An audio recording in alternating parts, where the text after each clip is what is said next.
পশ্চিমবঙ্গের বিধানসভা নির্বাচনে দ্বিতীয় দফার ভোট গ্রহণ মিটলেও বিতর্কের অবসান হয়নি। প্রথম দফার ভোট পর্বে কোথাও পুনর্নির্বাচনের দাবি না উঠলেও বুধবার দ্বিতীয় দফার ভোট মিটতে না মিটতেই দক্ষিণ চব্বিশ পরগনার 4টি বিধানসভা কেন্দ্রের মোট 77টি বুথে পুনরায় ভোট গ্রহণের আবেদন জমা পড়েছে নির্বাচন কমিশনে। এই পরিস্থিতিতে কোথায় কোথায় পুনর্নির্বাচন তা ময়দানে ঘুরে সিদ্ধান্ত নেবেন বিশেষ পর্যবেক্ষক সুব্রত গুপ্ত। ময়দানে নেমে করতে হবে বলে নির্দেশ দিয়ে দিলেন মুখ্য নির্বাচন কমিশনার জ্ঞানেশ কুমার। জানা গিয়েছে, বৃহস্পতিবার সকালে সুব্রত গুপ্তকে ফোন করেন তিনি। দ্বিতীয় দফার ভোটের পুঙ্খানুপুঙ্খ খোঁজ নেন। শুধু তাই নয়, যে সমস্ত জায়গা থেকে অভিযোগ উঠেছে সেখানে গিয়ে পরিস্থিতি যাতে সরেজমিনে খতিয়ে দেখা হয় সেই নির্দেশও বিশেষ পর্যবেক্ষক জ্ঞানেশ কুমার দেন বলে জানা যাচ্ছে। প্রথম দফার ভোটে দাবি ওঠেনি, কিন্তু বুধবার অর্থাৎ দ্বিতীয় দফার ভোট মিটতেই 77টি বুথে পুনর্নির্বাচন, আর এই বুথের সবগুলি মধ্যে তাও ফলতা থেকে, মগরাহাট থেকে 13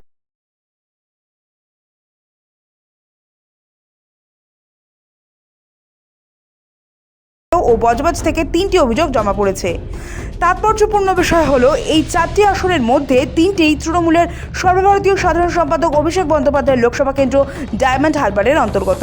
কোথাও ইভিএমে টেপ লাগিয়ে দেওয়া, কোথাও আবার ইভিএমে আতর লাগিয়ে দেওয়া বা ক্যামেরায় রূপা চাপা দেওয়ার অভিযোগ এসেছে। অন্যদিকে ভোটের অন্তিম লগ্নে বিস্ফোরক অভিযোগ জমা পড়ে নির্বাচন কমিশনে। সূত্র বলছে, পুনর্নির্বাচনের অধিকাংশ আবেদনই এসেছে প্রধান বিরোধী দল বিজেপির পক্ষ থেকে। বিশেষ করে ফলতা বিধানসভা কেন্দ্র নিয়ে বিতর্ক সব থেকে বেশি। বুধবার ফলতার 170 এবং 189 নম্বর বুথে ইভিএমে টেপ লাগানো ছিল বলে গুরুতর অভিযোগ উঠেছে। আসুন দেখুন 3 নম্বর বোতামটা ব্লক করা আছে কিনা। ব্লক করা আছে তো? ব্লক করা আছে তো? 3 নম্বর ব্লক করা আছে তো?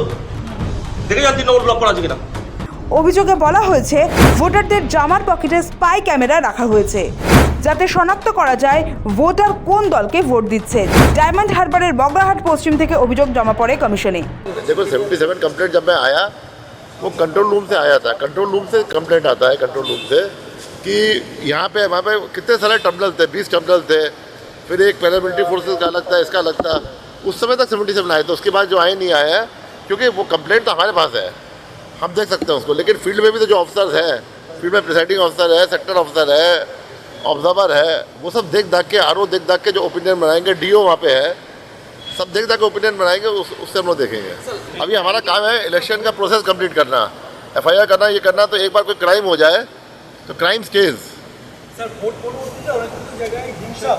বললাম তো আমি, যেটা আছে একটু আগে বললো, যেখানে হিংসা বললো ওখানে সব অ্যাকশন হচ্ছে।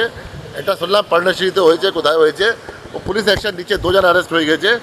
একের পর এক অভিযোগ নিয়ে রীতিমতো কড়া নির্বাচন কমিশন। জানা যাচ্ছে, যে সমস্ত জায়গাগুলি থেকে এই সমস্ত অভিযোগ এসেছে সেখানে বৃহস্পতিবার পরিদর্শন করেন বিশেষ পর্যবেক্ষক সুব্রত গুপ্ত। ছিলেন পর্যবেক্ষকরাও। বুথে গিয়ে সরেজমিনে অভিযোগ খতিয়ে দেখেন সুব্রত গুপ্ত। শফিক সান্যালের রিপোর্ট, সময় কলকাতা।